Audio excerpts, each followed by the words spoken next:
Good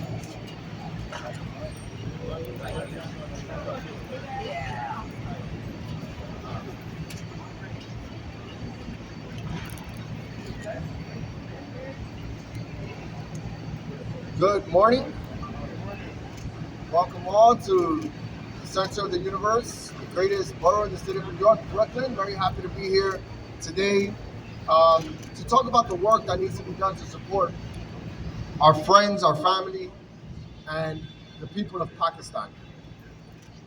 This impacts Brooklyn in a significant way, as Brooklyn is home to the largest population of Pakistanis outside of Pakistan in a geographic area. That's a big deal that the people of Pakistan chose Brooklyn to be where they're going to make their home. And it is why Brooklyn will be standing up to support the efforts that need to be made in Pakistan. We need to be thinking about climate change in a real way. No one in any models that existed on climate change predicted that this type of catastrophe could happen.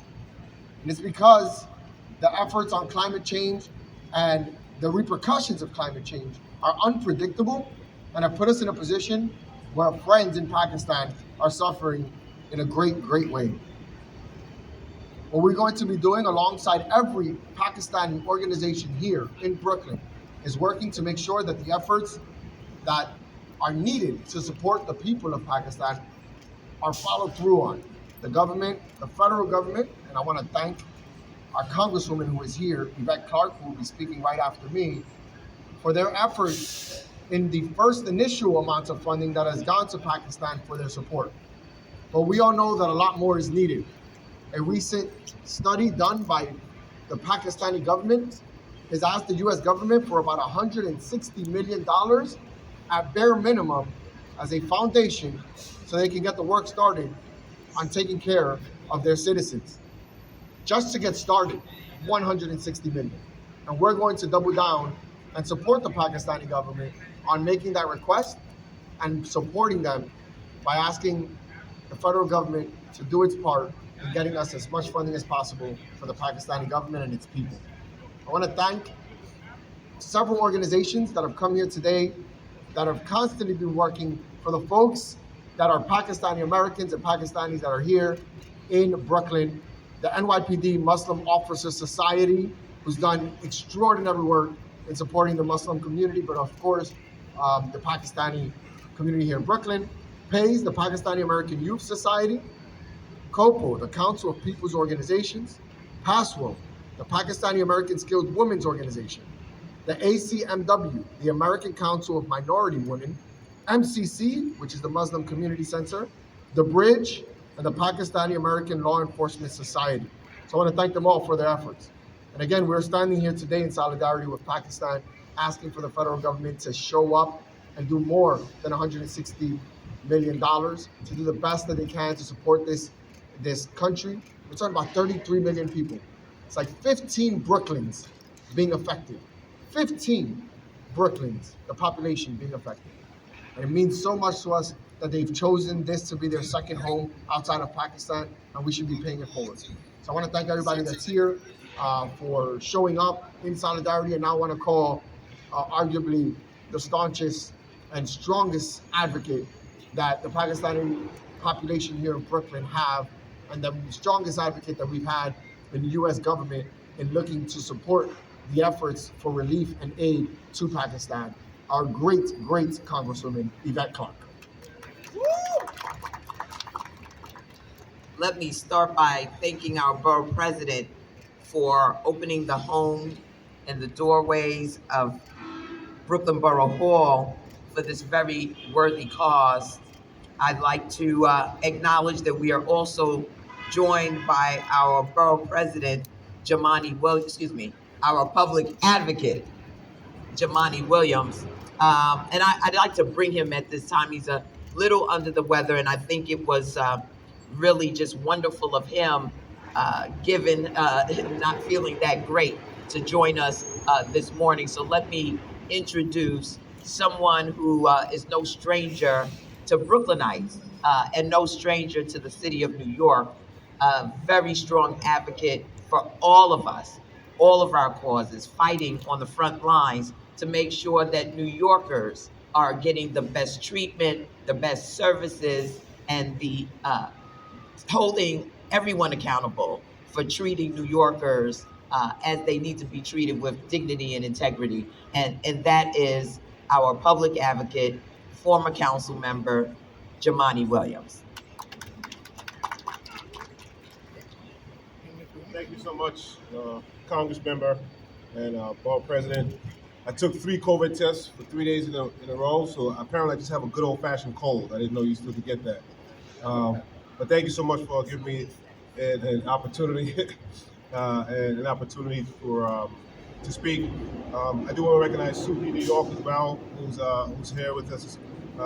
And what people don't know is that behind us we have a full cross section, Brooklyn, the Queens, and all over of the power players in the Pakistani community.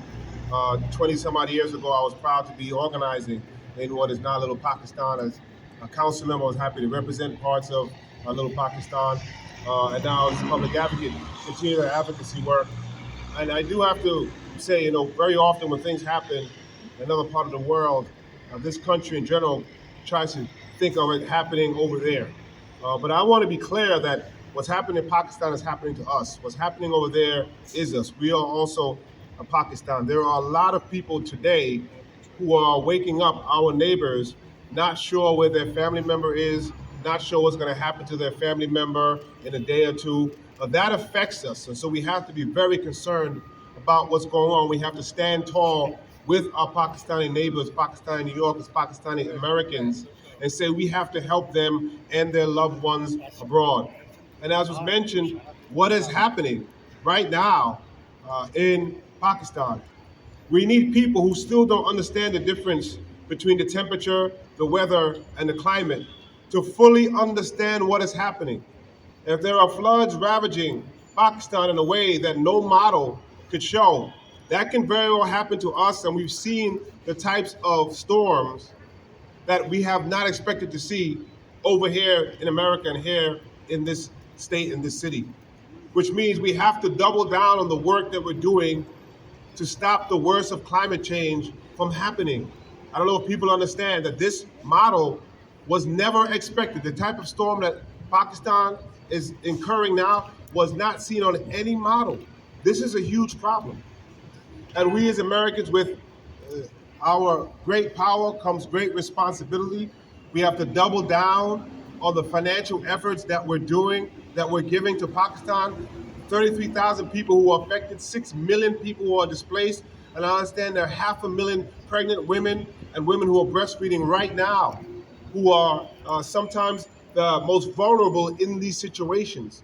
So we have to lift up what's happening. It's not just happening over there. We have to really connect it to what we're feeling today, what folks who are our neighbors are feeling, and do as much as we can. We also want to lift up the need for TPS, and I'm sure the Congress member will speak on that, has always been a champion for TPS for people who need it in emergency situations. And we know that what's happening in Pakistan is going to be the perfect fit for that. So everything that we can do on every state and every level of government, we must do for our fellow Pakistani Americans and our neighbors, and I'm proud our office can do all that it can. And I do want to shout out my Deputy Public Advocate, Kashif Hussain, who's also high-ranking Pakistani in the city. So thank you so much. Peace and blessings. Love and light to us.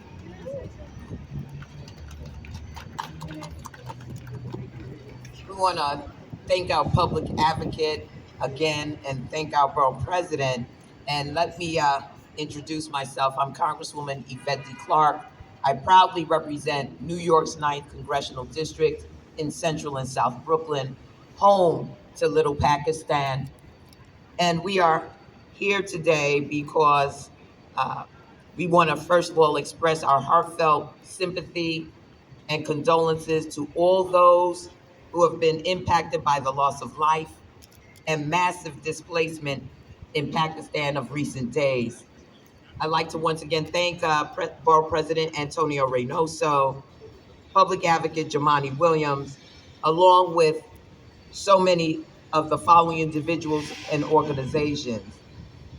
Zunura Shuktan of the Pakistani American Youth Society, Mo Razvi of the Council of People's Organizations, Iram Hanif of the APNA Brooklyn Community Center, Atia Shanaz of Paswo, Bozra Rahi of the ACMW, Detective Rohil Khalid of the Pakistani American Law Enforcement Society, Major Tahir Raja of One Nation Us, Zakira Khan of Brooklyn Emerge, Muhammad Bahi of Muslim Community Center, Imtiaz Ahmed of the Al Rayyan Funeral Home, Dr. Aizaz Ahmed of APOC, Wakil Ahmed of PAYO, Ali Rashad of APOG, and the NYPD Muslim Officer Society. Let's thank all of them again, and so many other dedicated groups and stakeholders for joining us this warm and solemn morning. We have each convened here today because of the unimaginable scale of tragedy currently striking at the heart of a nation and people so dear to all of us. In real time, we are witnessing the devastating and catastrophic impacts of climate change on an innocent population, and this is truly horrific. With more than 1/3 of the world's fifth most populous nation completely overcome by an overnight ocean, with more than 1,000 innocent lives, precious lives, already confirmed as lost, with millions of homes destroyed and tens of millions of people displaced, never to return, we cannot, must not, and will not turn a blind eye to the hardships the Pakistani people are currently facing. Now more than ever, America's collective humanity must shine through. Today, I am proud to announce that I've joined with several of my colleagues in Congress to demand the Biden administration sees that it does not. Together, we are calling on Secretary Mayorkas and the Department of Homeland Security to provide temporary protected status to the Pakistani people in their time of immense grief and adversity. With the present and lasting damage from a monsoon that has created catastrophic flooding, the severe threat of waterborne disease looming, and recovery faltering at the local level, designating TPS is the humane and moral choice for the president's administration. We simply cannot force these people to return to a nation facing the challenges Pakistan is contending with. Additionally, with such a decision, it would open up the opportunity for remittances from Pakistani nationals contributing to the domestic economy that are absolutely vital to Pakistan's recovery on a familial and community level. When coupled with the reduced burden on Pakistan's fractured and unstable, overstrained social services infrastructure, there's simply no other decision that can be made. So let me be very clear. Temporary protected status is a crucial tool and step in the United States arsenal and a role in Pakistan's recovery. Another, of course, is financial aid. Today, I've come to ask the President's administration to consider the paltry and woefully insufficient aid package his administration has assembled as it currently stands. Make no mistake, $30 million, given the scale of this horrific humanitarian crisis, $30 million is not sufficient. Pakistani officials estimate the damages from these deadly floods will cost upwards of $10 billion. And we know that Pakistani Americans, Pakistani nationals here in the United States are paying taxes to the federal government. We need to be able to pay it forward to the people of Pakistan to make sure that their recovery is complete. We do not need to pay the entire bill, but Ours is the wealthiest nation in the history of the world, and we can do better, much better, than $30 million in aid. If America has the wealth to arm foreign hands and fuel foreign tanks, we have the resources to feed and shelter and protect foreign babies. Please understand, while this situation may seem like a nightmare to those of us living our comfortable lives a world away, for the people of Pakistan, there's nothing but their desperate reality. And that reality is witnessing generations of memories and culture and loved ones washed away in a week, swallowed up by mud and water. No Pakistani know that Pakistan and its people will never, ever be the same. But together, we can and they can recover. And it is my will and intention to see that they do so. For those who may be listening today or perhaps feeling powerless next to the impossible magnitude of this tragedy, please know that every contribution is worth everything to those who have nothing. So thank you for your time and attention. As we each work to find the best ways we must assist throughout Pakistan through these challenging times, I urge you to stay updated with my website, clark.house.gov, and my social media at Rep Yvette Clarke for updates on relief efforts, key information on what and where to donate, and the latest on this horrific crisis. With that, let me turn things over to one of the community's most faithful and tireless advocates, Mr. I'm sorry, Mr. Mo Rasvi of COPO. Thank you so much. As first of all, my name is Mohammed Razvi. I'm the executive director of Council of People's Organization, and foremost, Yvette has been there for our community right from the get-go with her wonderful, wonderful mom. And it just, it warms our heart that she's here doing this right away with our wonderful borough president. And we actually had a meeting yesterday also with our wonderful Senator Gillibrand, and she also expressed the TPS, which Yvette has alluded towards that she's working on. And it is important for everyone to participate in trying to help the Pakistani community. We have been living here for multiple years. I mean, I've been here for over 30 years. I'm a Pakistani, and we have been helping the communities here who needed help at this moment. We urge all New Yorkers, all other good, wonderful people to help the Pakistani community.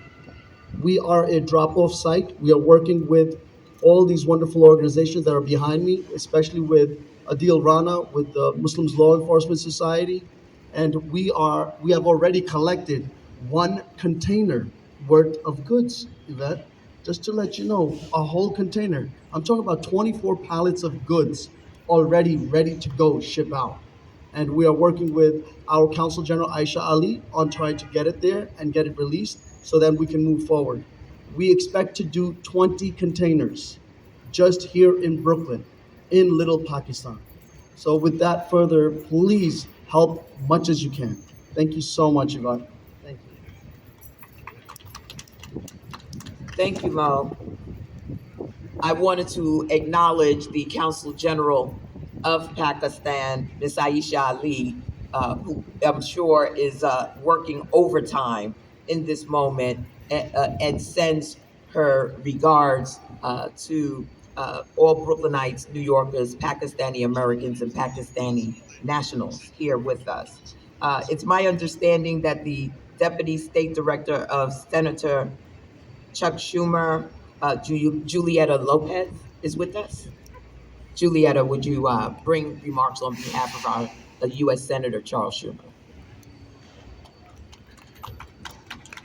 Thank you, Congresswoman. Good morning. My name is Julieta Lopez. I'm the Senator's Director of Community and External Affairs. He apologizes for not being able to be here today, but did want me to share this message to all of you. My heart breaks for the Pakistani people and for their relatives here in New York and America. My condolences go out to all those who have lost loved ones in the devastating floods and monsoons. Senator Schumer has had the honor of representing the largest Pakistani American community in this country and knows the Pakistani people are resilient, resourceful, and defined by their will to overcome hardships and challenging times. Senator Schumer is in direct contact with the Biden administration and USAID to urge them to be maximally helpful in response to this disaster. Step one, as the Congresswoman has said, USAID announced they will provide $30 million in humanitarian assistance as quickly as possible to support people in Pakistan impacted by the flooding. In addition, we've deployed a disaster management expert and nearly 300 medical teams to evaluate the situation on the ground to help us escalate coordination with partners on response efforts. We've spoken to Administrator Powers and urged him to do everything possible to deliver medical aid, food, water, shelter, kits, cash assistance, and more. In coordination with the Pakistani American community leaders here today, we will stay on top of this. Additionally, Senator Schumer's office stands ready to assist anyone with family in Pakistan that needs guidance from the State Department and to help the Pakistani American organizations deliver the support and aid that they have. Senator Schumer has complete and unwavering faith that the Pakistani people and their allies in the Pakistani American community will persevere through this difficult time, as they have countless times, and Senator Schumer is prepared to help in any way that he can. Thank you. Thank you, Julieta. Would you please give the senator our regards? We are also joined. We were joined earlier today by this morning by the public advocate, but he has a very dear community leader on his staff, someone who has really organized and been a leader in the 9th Congressional District. I'd like to bring our Deputy Public Advocate, Kashif Hussain, to bring remarks at this time. Good morning, everyone. To Congressmember Yvette Clarke, thank you so much for putting this press conference together.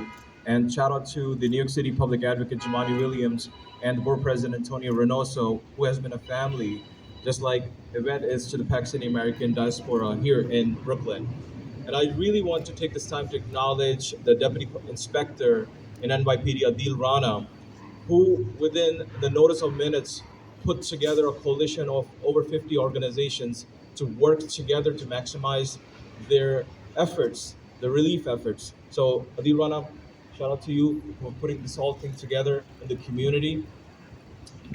Pakistan is now at the forefront of the climate crisis, and we all witnessed that Pakistan experienced 3 times the national 30-year average for rainfall.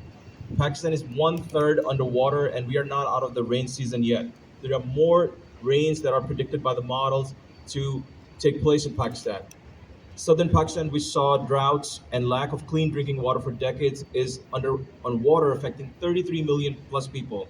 People of Pakistan and Pakistani Americans living in the United States are asking President Joe Biden to, at the very least, send $163 million. But we heard from Congresswoman that that aid is in billions. The requested money will be allocated to education sector, food security and agriculture, health, nutrition, protection, shelter, wash, and logistics. The government of Pakistan needs to support some 5.5 million families with food, as well as nutrition support for children and breastfeeding mothers, with over 197,000 houses destroyed and over 298,000 houses partially damaged, and widespread losses to the household items, temporary shelters, and food. Basic non-food items are needed to support the affected population.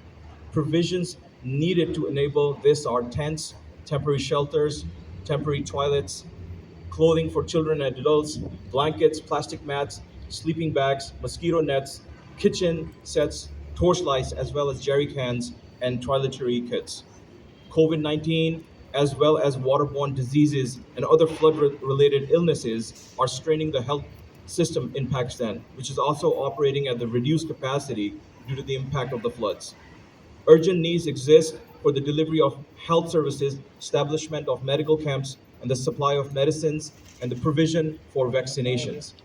To supply clean drinking water to people affected by the floods, the government has determined the need for water filtration units at the household level and a community water filtration plants. While repellents and sprays are needed to mitigate the risk of insect-borne diseases that has heightened due to the prevalence of standing water resulting from the flood. Lastly, there are about 650,000 pregnant and lactating mothers who are in need of care, as mentioned by the public advocate earlier. Look, the scale of flooding in Pakistan was certainly unprecedented. Women and children are 14 times more likely than men to receive fatal casualties when disaster strikes.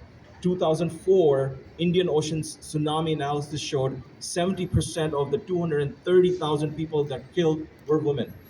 So Pakistan could learn from the efforts of United Nations volunteers after the earthquake in Ecuador in 2016, where they coordinated a programs to increase women's involvement in the governance and management of relief camps and shelter, which helped reduce instances of gender violence and allowed women to develop a sense of safety and control.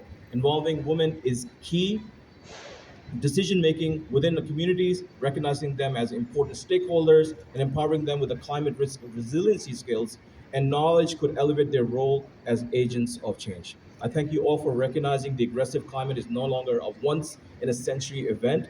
Whether it's 30 New Yorkers who died during Hurricane Ida here at home, or 1,100 who died in Pakistan, the world must act together beyond its border to save the planet. Let's hope there are no more situations like Pakistan around the world. We all have a role to play. Thank you so much once again, Congressman. And you heard his name mentioned by our Deputy Public Advocate. Deputy Inspector Adil Reyna has been an indispensable resource to the people of the Ninth District of New York. It just so happens that he's a Pakistani American, and so he has been snapped into action. He's constantly in action in our community, but this is a cause near and dear to him. It's my honor to bring to say a few words, Deputy Inspector Abdil Rana. Thank you, Congresswoman. I really want to thank all the people behind me and the people that couldn't make it today in a short notice. One call. You know, we all have things to do. We all have families that are affected. We all doing our part, but still we came together to make sure we bring awareness to our community, what's happening, and our neighbors that see what Pakistan is going through, and then of course our elected official. You know, being here, standing here, yes, we are requesting everyone to please donate generously so this way people of Pakistan, the babies, the women, the elderly, the people that lost all can get something. They can have a place to sleep, they can have a meal for so this way they can survive. But most importantly, I think the reason we're standing here is to make sure that our government that spends billions and billions of dollars throughout the world doesn't just stop at 30 million. It gives the people hope. Hope is a big word, but something has to follow through. We need the funds from our government. We need TPS.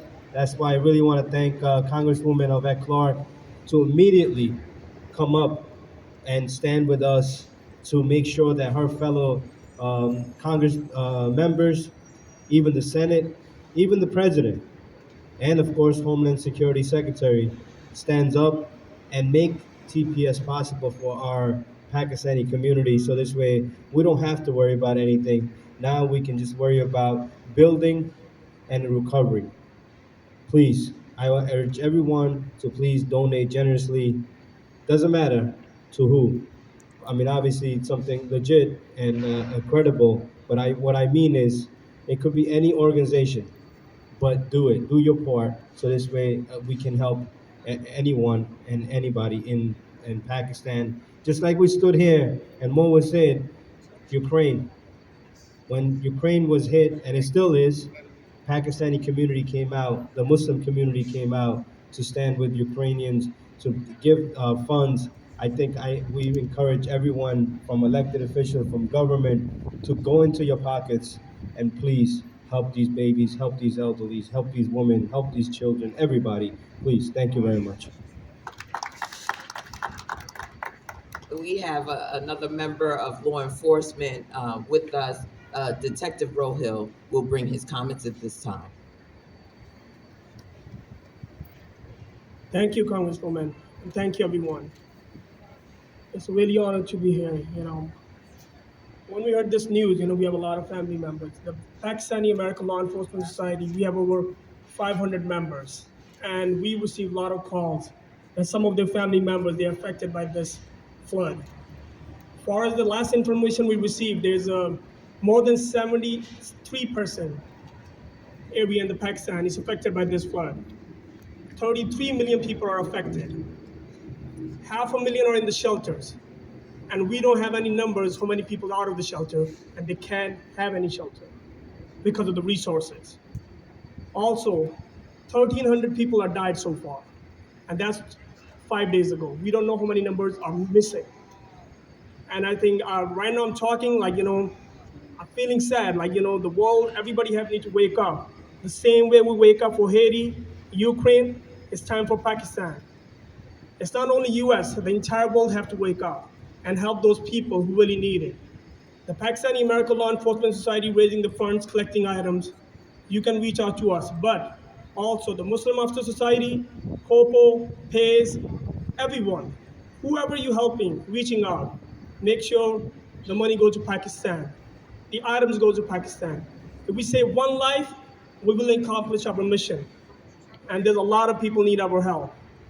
Thank you. Thank you, Congresswoman, for having us. Thank you. Let me make sure that we get a little bit more gender balance here.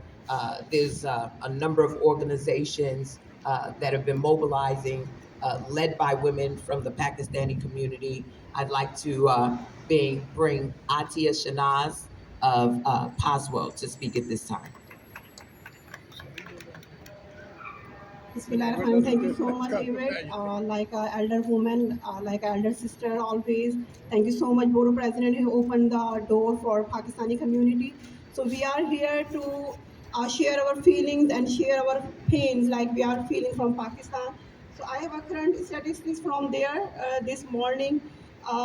There is 100,000 people, they are displaced from their home, and 500,000 homes have been destroyed, and millions of people, they are lost their lives. So this is the time, like everyone come forward and help those people who are in need, who are suffering, who are feeling this pain. So as a woman, I can feel that all pains, that the mothers, they are suffering from there, they are giving birth, they need the food, they need the financial security, they need the money to stabilize their homes again. So the one time, like I saw, like here when I'm being here, the Haiti, they have the TPS, right? When they have the devastating situation there. So we request our Biden administration to allow the TPS, all Pakistani community, they've been living here many years. So I request to all organizations to come forward and help Pakistani people, Pakistani nation. Like I repeat the rule, if we save the one life, we save the humanity.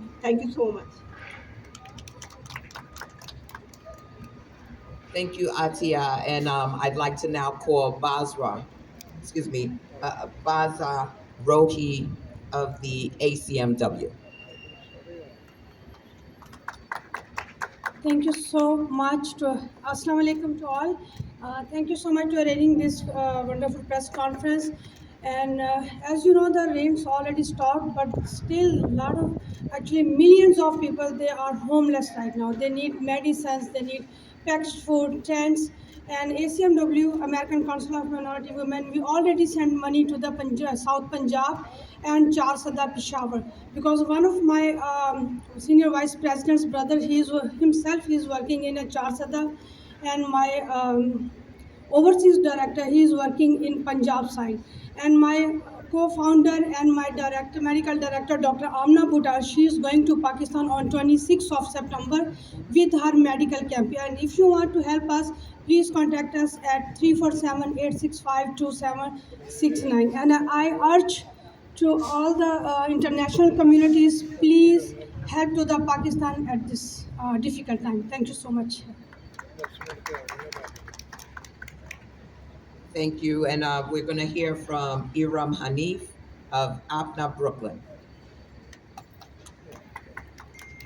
Good morning, Assalamu alaikum, everyone. First of all, I would like to thank Congresswoman Yvette Clarke, our Borough President Antonio Reynoso, and Public Advocate Jumani Williams for collaborating and putting this press conference together in very short span of time, and as well as Muslim Officers Society, all collaborative members of all the organizations, those who are doing amazing job since many years and representing the Pakistani community. As Congresswoman Yvette Clarke said, that the current aid which has been announced to cover up the loss of over $10 billion is not enough.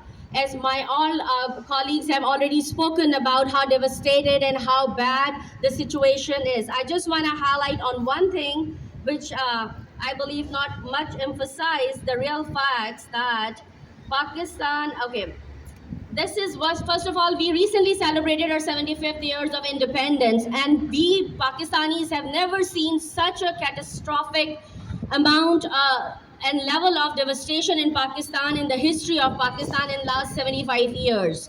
That's on record. Our ancestors have never witnessed such kind of devastation in Pakistan. In almost everybody said that 30% of the country is underwater right now. More than 60% of Pakistan, all around every area, every province, or we call it province here, we call it states, is under a very, very devastating critical situation. And the reasons, global warming and climate changes, which we Pakistanis are paying the cost of global warming on the grounds over there. So we need world to pay attention and make the corrective actions. The one other thing which I want to highlight here is that Pakistan only emits 1% of global emissions, but right now 33% of Pakistan is underwater. Pakistan has 7,253 glaciers, the most outside of the Arctic polar region. They're all reportedly melting fast. Pakistan contributes only less than 1% of greenhouse global emissions, but is among the top 10 countries affected by climate change. So the time is now, and we request our leadership, like Congresswoman Yvette Clarke, like Borough President, like Jumani Williams, that all other national level leaders, our elected officials, must step up and hold the hands of Pakistanis. We are living here, this is our third or fourth generation living in Pakistan. We are as equal human as all other communities living in United States, and we deserve the same respect and support as all other communities are receiving. So thank you so much for everybody who's standing with us right now. Looking forward to more solidarity from all other elected officials. Thank you so much. And I just want to acknowledge Agtha Selah of the Suki of New York, a real vocal advocate around temporary protected status and really pushing. It's going to take all of us. Let me thank everyone for coming out today. Let me thank the members of the press who are here to disseminate the message. We need to get the word out. There's so many challenges before us, but it's always the right time to do the right thing. And the right thing for us to do right now is to go into our pockets and support the humanitarian effort to bring relief to the people of Pakistan during this dire time of need for that nation.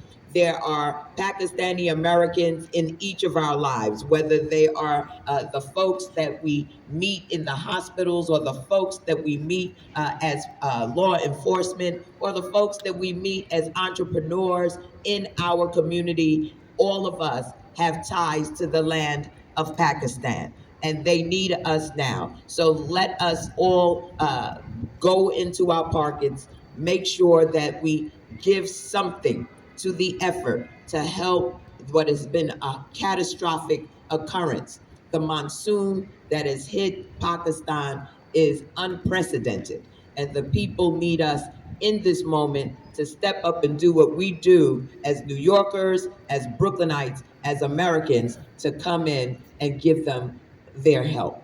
Let me close by saying that you can also go to my website for the latest information. We have a list of charitable, reputable organizations there where you can give your donations. My website is clark.house.gov, and that's Clark with an E at the end. Clark.house.gov. You may also follow me on my social media at Rep. Yvette Clarke for updates on the efforts that we are embarking upon here in New York and across the nation. I've been in contact with colleagues in Texas. I've been in contact with colleagues in Michigan. Across this nation, people are mobilizing to make sure that this effort is an all hands on deck effort to help the people of Pakistan. With that, if there aren't any questions from the press, I close by saying Assalamu alaikum.